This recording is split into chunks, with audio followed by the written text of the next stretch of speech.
Isang magandang gabi po sa ating lahat. Welcome po sa ating online worship service ngayong gabi.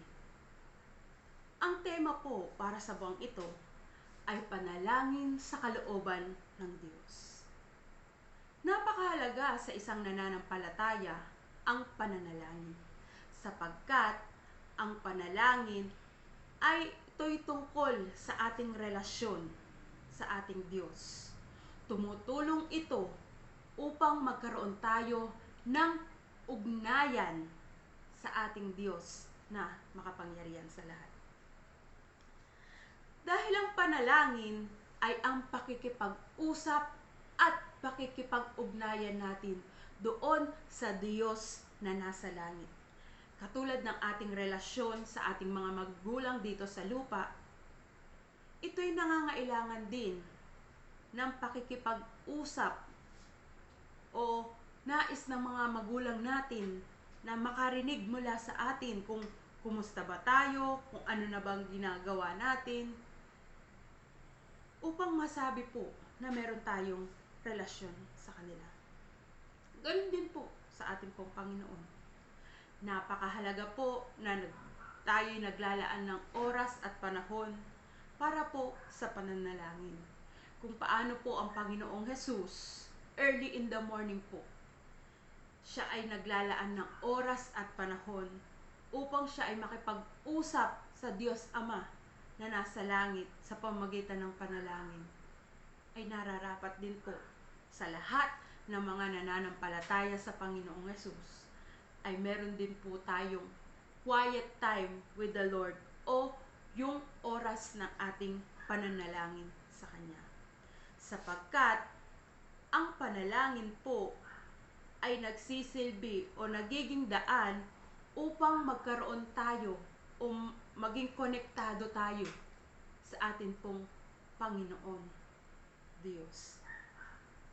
Habang po tayo ay nakakonekta o konektado sa Diyos sa pananatili po natin sa Panginoong Jesus, ay yung pong ating panalangin ay nahuhubog at naaayon sa kalooban ng Diyos. Ano ba mga panalangin na ayon sa kalooban ng Diyos na kanyang kinalulugdan? At yan po ang ating sama-samang pag-aaralan ngayong gabi. Pero bago po tayo dumako dyan, tayo po muna ay manalangin at hingin po ang paggabay at pagsama ng Panginoon. Maraming salamat, O Diyos, sa pagkakataon na ibinigay mo sa amin na Ikaw ay aming mapapurihan, na Ikaw ay aming mapasalamatan sa lahat ng kabutihan na ginagawa mo sa buhay ng bawat isa sa amin. Sa mga oras na to, Panginoon, kami po, Panginoon, ay nagkasala sa iyo. Maging ito man po, Panginoon, ay aming nasabi, naisip at naisagawa. Patawarin mo po kami, Panginoon. Pakalinisin mo po kami at muli mong panumbalikin ang aming relasyon at ugnayan sa iyo, aming Diyos, upang ang iyong mga salita ngayong gabi ay malayang makakilos, malayang makagawa sa buhay ng bawat isa na nakikinig ngayon. Salamat sa pagkakataong ito at tulungan nawa kami ng banal na Espiritu na ito po ay aming maunawaan, na ito po ay maisa puso namin at maisa buhay namin, sapagkat ang iyong mga salita ay buhay, kagalakan at pag-asa sa bawat isa na nagtitiwala sa iyo. Salamat po, Panginoon. Inaakin na po namin na ikaw ang Diyos ay nakasakasama namin sa mga oras na to. Ikaw ang mabigyan ng luwalhati, papuri, at pagsamba ngayong gabi sa pangalan ng aming Panginoong Jesus. Amen. Amen. Ang ating pong teksto ngayong gabi ay matatagpuan po sa Awit 143, talata 8 hanggang 10. Atin pong kunin ang ating mga Biblia at sama-sama po natin itong basahin. Basahin po muna natin ito sa English. Yan.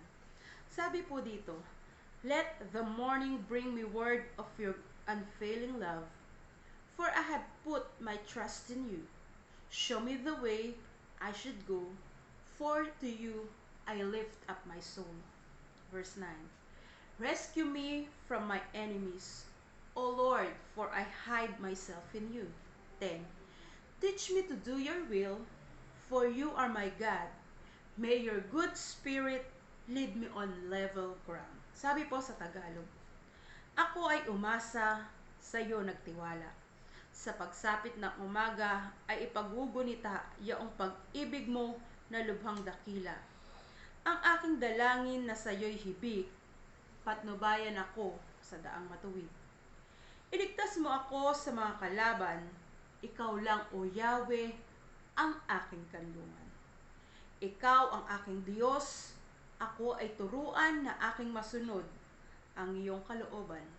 Ang Espiritu mo'y maging aking tanglaw sa aking paglakad sa ligtas na daan.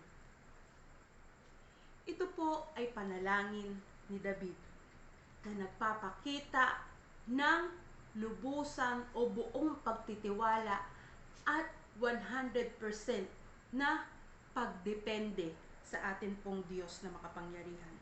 Sapagkat sa gitna ng mga problema at pagsubok na kinakaharap ni David, ay sa Diyos siya lumapit ng buong puso para sa patnubay, para sa pagtitiwala niya sa banal na Espiritu na may magagawa sa kanyang buhay at sa kabutihan ng Diyos na siyang gagabay at papatnubay sa kanyang buhay. Atin pong isa-isahin ang teksto ngayong gabi. Sabi po sa verse 8a, Let the morning bring me glory of your unfailing love, for I have put my trust in you. Doon po muna tayo.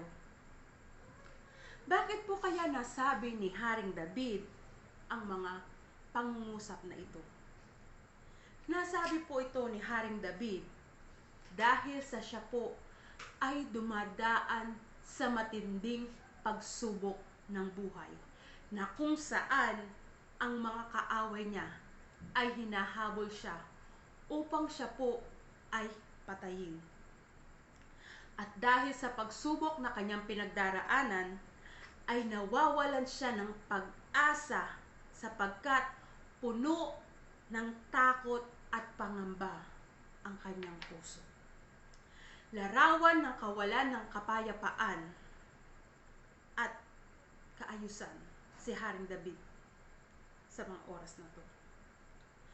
Maaaring sa buong maghapon, naguguni-gunita niya yung kanyang pinagdaraanan o yung kanyang alalahanin na bumabagabag sa kanya. Wala din po tayong ipinagkaiba kay Haring David o kay David. Sa panahon po na tayo ay dumaranas ng problema o pagsubok ng buhay, dumarating po sa punto ng buhay natin kapag nandun po tayo sa problema, nag-aalala rin din po tayo. May pangamba, may takot din po sa ating mga puso. Ngunit katulad din ni Haring David, hindi po siya nanatiling larawan ng isang taong kawalan ng pag-asa, larawan ng taong walang kapayapaan, kundi sabi dito, let the morning bring me word of your unfailing love. Sabi po dito, bagkus si Haring David ay nanatiling sa kabila po ng kanyang pagsubok na pinagdaraanan, si Haring David ay nanatiling nagtitiwala, nanatiling nananampalataya sa Diyos na may magagawa sa kanyang buhay.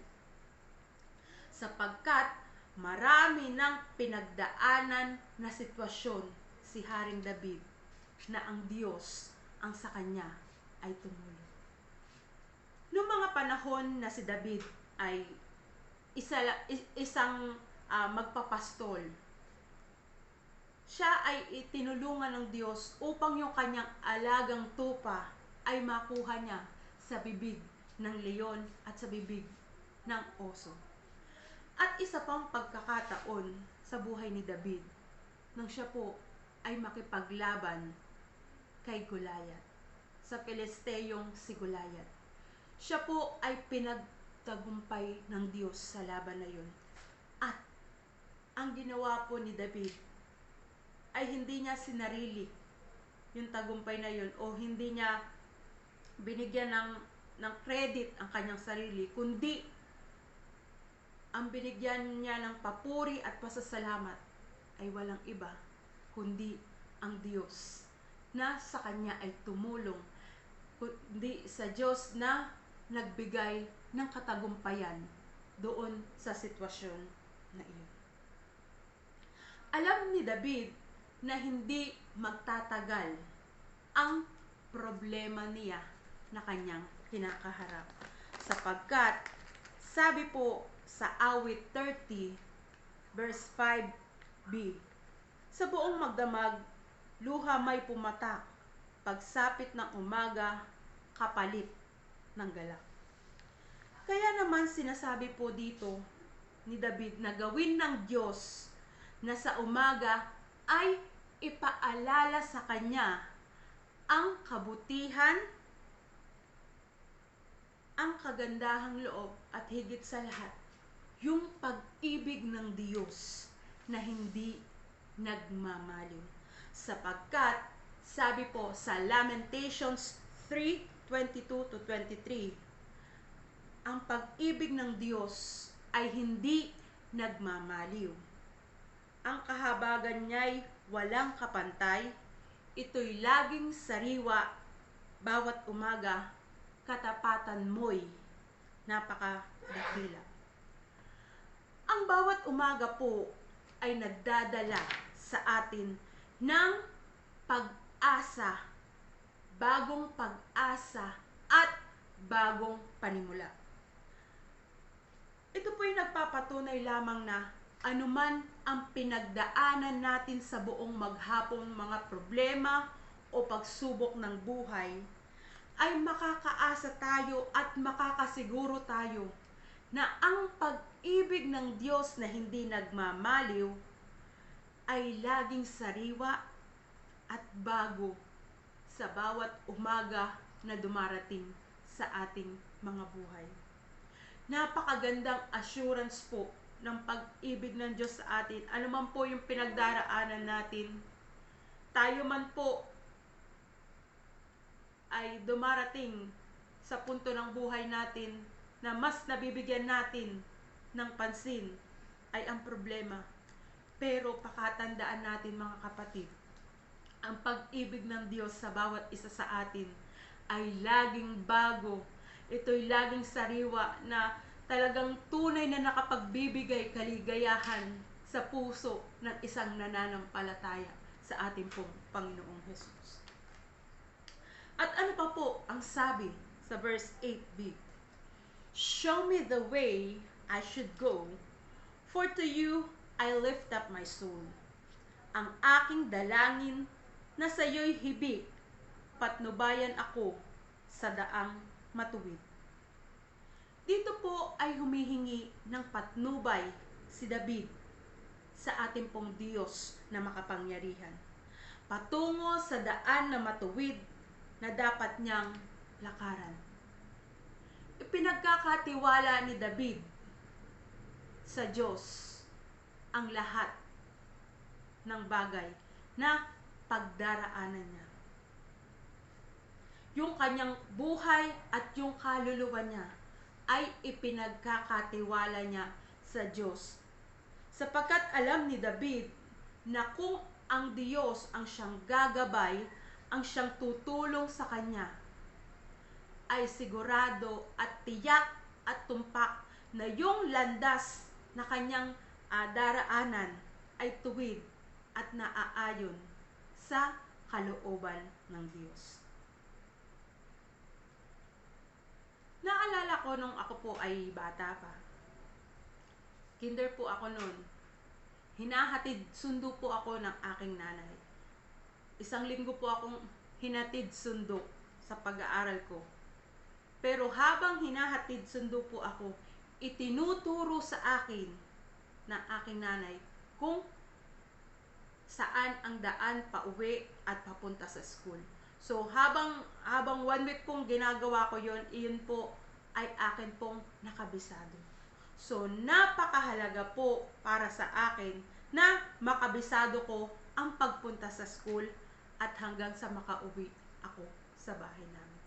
So gayon din po, napakahalaga yung patnubay na ginagawa ng Diyos sa buhay ng isang nananampalataya sa ating pong Panginoong Hesus. Sapagkat habang tayo ay nasa takbuhin ng buhay natin, ay napakahalaga po ang patnubay ng Diyos sa bawat isa sa atin. Higit natin kailangan ang patnubay ng Diyos sa ating buhay sapagkat kung sa ating sarili lamang ay wala po tayong magagawa. Hindi po tayo makapagpapatuloy sa takbuhin na iniatang sa atin ng atin pong Diyos na makapangyarihan sa lahat. Sapagkat maraming bagay ang pwede pong humadlang upang yung daan o takbuhin na iniatang sa atin ng Diyos ay hindi po natin matapos at hindi po tayo makapagpatuloy dahil may mga pagsubok o problema ng buhay. Pero kung ang paggabay at pangunguna ng Diyos ang atin pong hinihiling palagi na sa paggising natin sa umaga, pag tayo'y mananalangin, yung paggabay ng Diyos ang ating hinihiling, kapatid, makasisiguro tayo na tumpak ang landas na ating patutunguhan sapagkat ang paggabay, ang pangunguna ng Diyos sa buhay natin ay atin pong hinihiling sa Kanya. Kaya napakahalaga sa isang nananampalataya sa Panginoong Hesus ang paghingi ng patnubay na nagmumula sa Diyos na nakakaalam ng lahat ng bagay. Higit po nating pakanasahin ang tulong at gabay ng makapangyarihang Diyos sa ating mga buhay. Because we need direction and guidance of God in our lives upang tayo ay makapagtagumpay at upang maabot natin ang finish line, which is yung buhay na walang hanggan. Kaya napakahalaga po talaga sa isang nananampalataya upang matapos natin ang takbuhin na inaatang sa atin ng Diyos, ay hingin natin ang Kanyang tulong at paggabay upang yung finish line o yung buhay na walang hanggan ay makamtan po natin. Kaya napakahalaga. Yun po lagi ang ating hingin sa ating panalangin sa Diyos, ang tayo'y Kanyang gabayan at ingatan na yung takbuhin na iniatang niya sa atin ay atin pong matapos sa pamamagitan ng tulong at paggabay niya sa buhay natin. Ano po ang sabi pa sa verse 9? Rescue me from my enemies, O Lord, for I hide myself in you. Sabi po sa Tagalog, iligtas mo ako sa mga kalaban, ikaw lang, O Yahweh, ang aking kanlungan. Ipinapakita dito ni David ang kanyang lubusang pagtitiwala at pananampalataya sa ating pong Diyos, sapagkat lumapit at humingi siya ng saklolo doon sa Diyos na may tanging magagawa sa kanyang sitwasyon. Hindi po kayang iligtas ni David o ni Haring David ang kanyang sarili laban sa kanyang mga kaaway. Tanging ang Diyos lamang po ang may kakayahan na makapagligtas sa kanya sapagkat ang Diyos ang may kontrol ng lahat ng bagay. September 29 ay September 26, 2009. Ito po ay panahon na kung saan maraming kabuhayan ang nasira at maraming mga buhay ang nawala. Ito po ay panahon ng Ondoy tragedy. Naalala ko po noong mga panahon na yun na kami po ay nakatira sa tabi po ng ilog.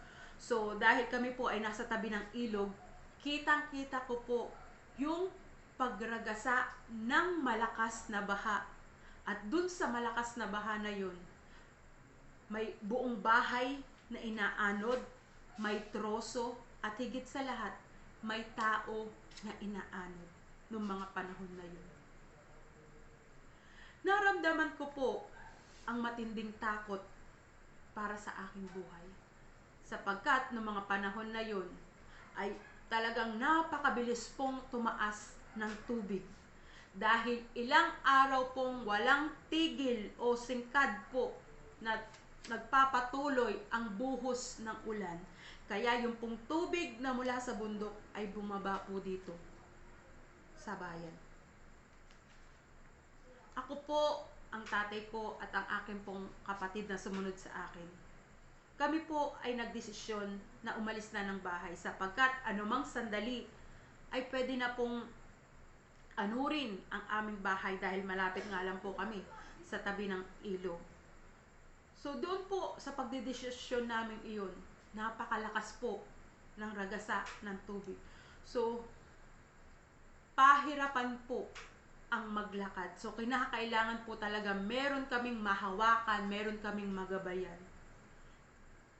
Meron po kaming pwesto na napuntahan, yun nga po ay sa maraming puno ng bayabas at doon po sa puno ng bayabas, doon po kami ay nagkanlong. 5 oras po kami doon at kitang-kita po namin kung paanong anurin ang mga tao, ang mga bahay, ang mga hayop, ang mga ari-arian, ang mga troso.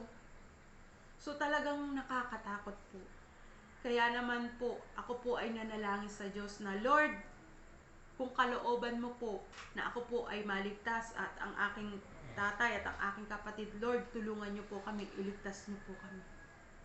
Doon ko po naranasan ang muling pagliligtas sa akin ng Diyos na makapangyarihan sa lahat. Alam niyo po mga kapatid, napakahalaga na ipinapanalangin din po natin ang ating kaligtasan. Hindi lamang po natin, kundi ng ating mga mahal sa buhay. Hindi lamang po kaligtasan dito sa lupa ang dapat nating ipinapanalangin, kundi maging ang kaligtasan ng ating kaluluwa.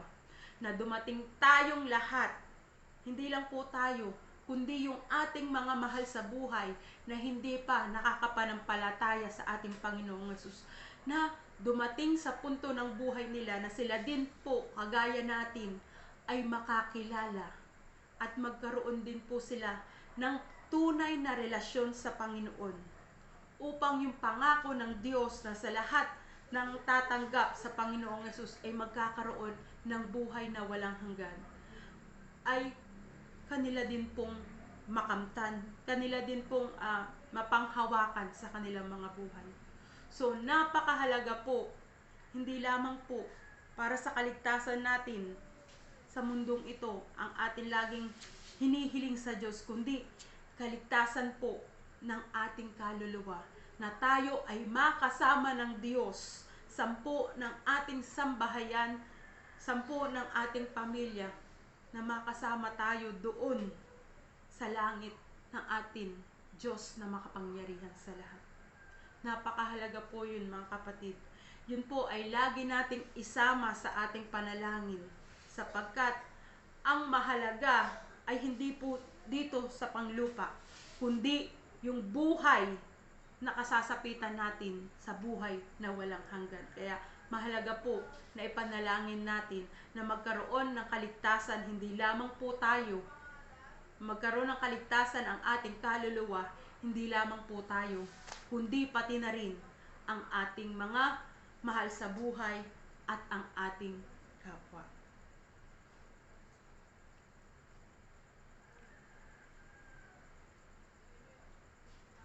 Katulad po ni Haring David na 100% ang pagtitiwala at pagdidepende niya sa Diyos.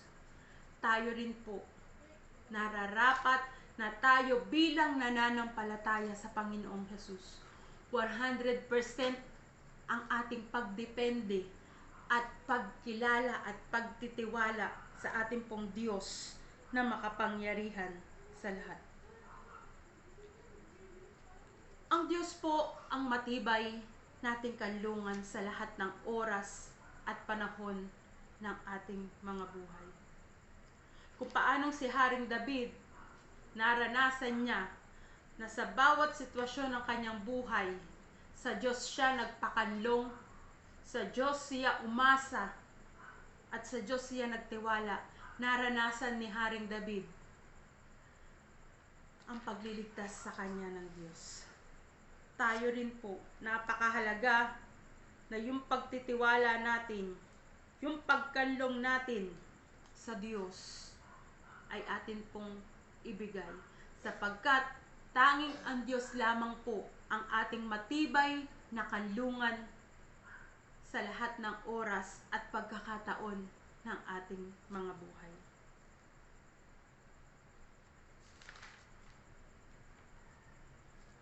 Ang Diyos ang matibay na muog at sandigan na kahit kailanman hindi magigiba ng anumang mga problema o pagsubok ng buhay na dumarating sa atin.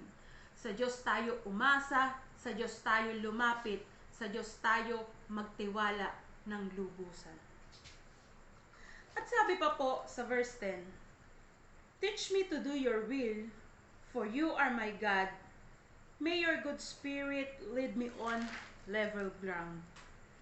Ikaw ang aking Diyos, ako ay turuan na aking masunod ang iyong kalooban.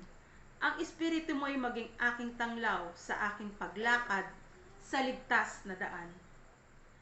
Paano nga po ba natin malalaman ang kalooban ng Diyos?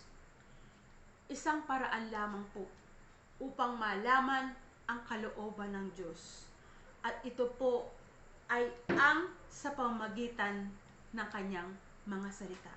Sapagkat ang kalooban ng Diyos at ang mga salita ng Diyos ay pareho lamang po. Sila po ay iisa. So, pag sinabi pong kalooban ng Diyos at salita ng Diyos, ito po ay iisa. Wala pong pagkakaiba. Kaya napakahalaga na sabi po sa Joshua 1:8, sabi po dito, "Huwag kaliligtaang basahin ang aklat ng kautusan, pagbulay-bulayan mo iyon araw at gabi, upang matupad mo ang lahat ng nakasaad doon." Sa pagbabasa at pagbubulay-bulay po natin ng salita ng Diyos, ay nahahayag sa atin ang kalooban ng Diyos. Kaya napaka-importante po at napakahalaga na naglalaan tayo ng oras at panahon para sa mga salita ng Diyos. Para masunod po natin ang kalooban ng Diyos o ang kanyang mga salita, dapat ay may tunay at ugnayan tayo o relasyon tayo sa atin pong Panginoong Diyos na makapangyarihan sa lahat, sa pamamagitan po ng ating pong Panginoong Jesus.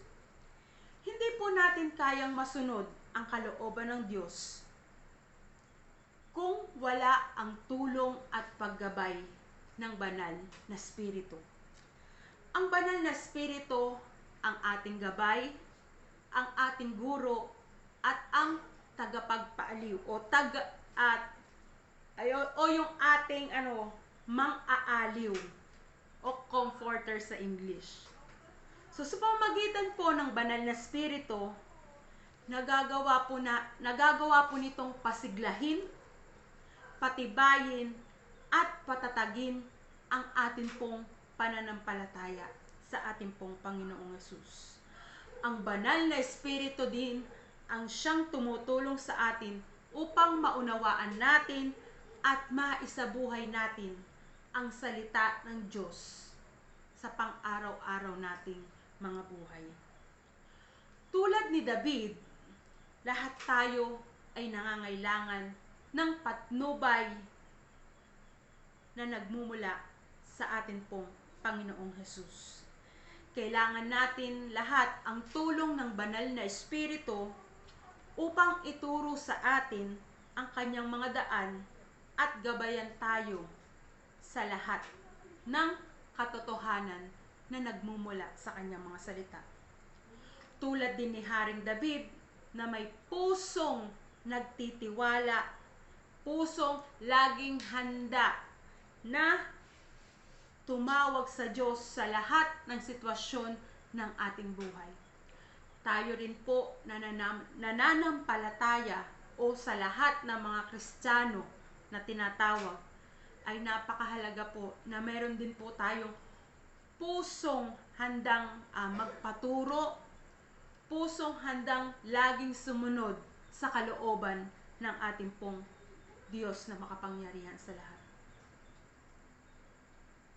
Maging personal prayer po natin, ito pong awit 143 verses 8 to 10. Napakahalaga po na yung pong kalooban ng Diyos ay hinihingi natin sa Kanya. Na sinasabi po sa verse 8, show me the way. Show me the way I should go.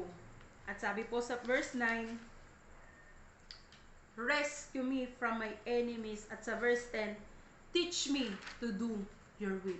Ito pong tatlong mga salitang itong show me, rescue me, and teach me ay napakahalaga po na maging panalangin natin sa ating pong Diyos na maipakita sa atin yung kalooban at ang masunod sa buhay natin ay walang iba kundi ang kalooban ng Diyos sa buhay ng bawat isa sa atin.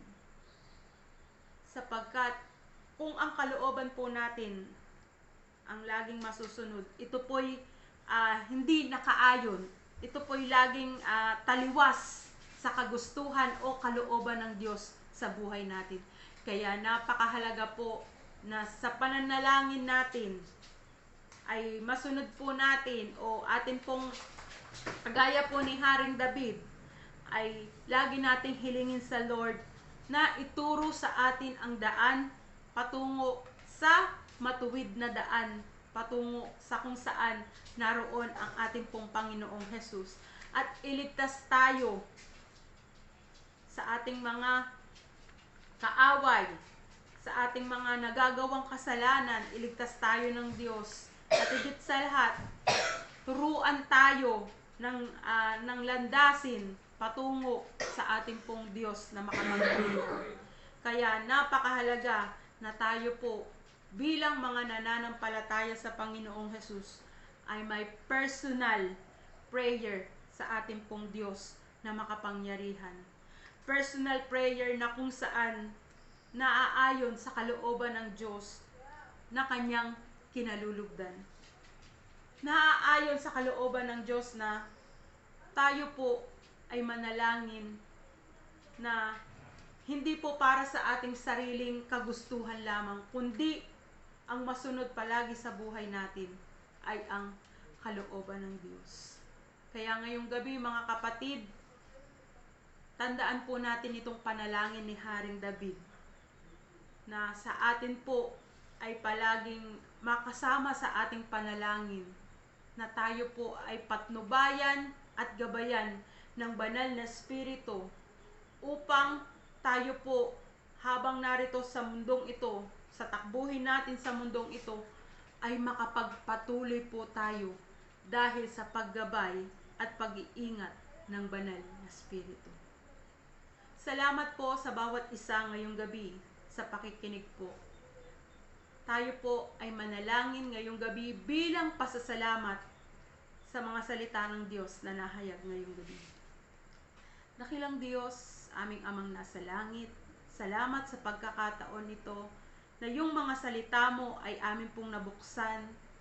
Nakita namin, Panginoon, na napakahalaga ng pananalangin ni Haring David. Naway maging panalangin din po namin, Panginoon, ito na sa buhay namin, na sa pagmulat ng aming mga mata, Panginoon, hingin namin agad palagi ang iyong paggabay, ang iyong pangunguna sa aming mga buhay, upang ang buong maghapon nalilipas, Panginoon, ito po'y magkaroon ng kaayusan, ito po'y magkaroon ng kaayunan sa iyong kalooban sa buhay namin. Tulungan mo kami, Panginoon, kung sa sarili po naming kagustuhan, Lord, hindi po namin ito ginugusto. Pero Lord, ngayon pong gabi, humihiling kami sa tulong ng banal na Espiritu na laging ipaalala sa amin, Panginoon, na yung mga salita mo, Lord, ang siyang palagi naming sangguniin sa lahat ng oras at sitwasyon ng aming mga buhay, upang, Panginoon, magawa namin ang kalooban mo sa buhay namin. Isa lamang po ang susi para yung kalooban mo ay maganap sa buhay namin. Ang kami ay manatili sa iyo, Panginoon. Kami ay manatiling nananampalataya sa iyo, hindi lamang po sa oras na kami ay masaya o sa oras na kami ay pinagpapala mo, kundi sa bawat sandali ng aming mga buhay, sa hirap man o sa ginhawa, sa saya at sa kalungkutan, ay makapanatili kami sa iyo, Panginoon. Tulungan mo kami, Lord. Hindi po namin kaya kung sa sarili po naming lakas. Kaya ngayon, nihiling po namin, Panginoon, na kami po ay patnubayan mo sa pamagitan ng iyong banal na Espiritu, na matagpuan mo kami sa dulo ng amin o sa kawakasan ng aming buhay, na kami ay nagpapatuloy na kumikilala at nananampalataya sa iyo. Salamat po, Panginoon, sa palaging pagre-remind mo sa amin sa pamagitan ng banal na Espiritu na ikaw ang higit na kailangan namin sa aming mga buhay. Kaya Lord, tulungan mo kami na palaging mapili namin ay ikaw at ang iyong mga salita sa buhay namin. More of you, Lord, and less of us, O God, ang aming panalangin, ang aking panalangin para sa bawat isa na nakikinig ngayong gabi.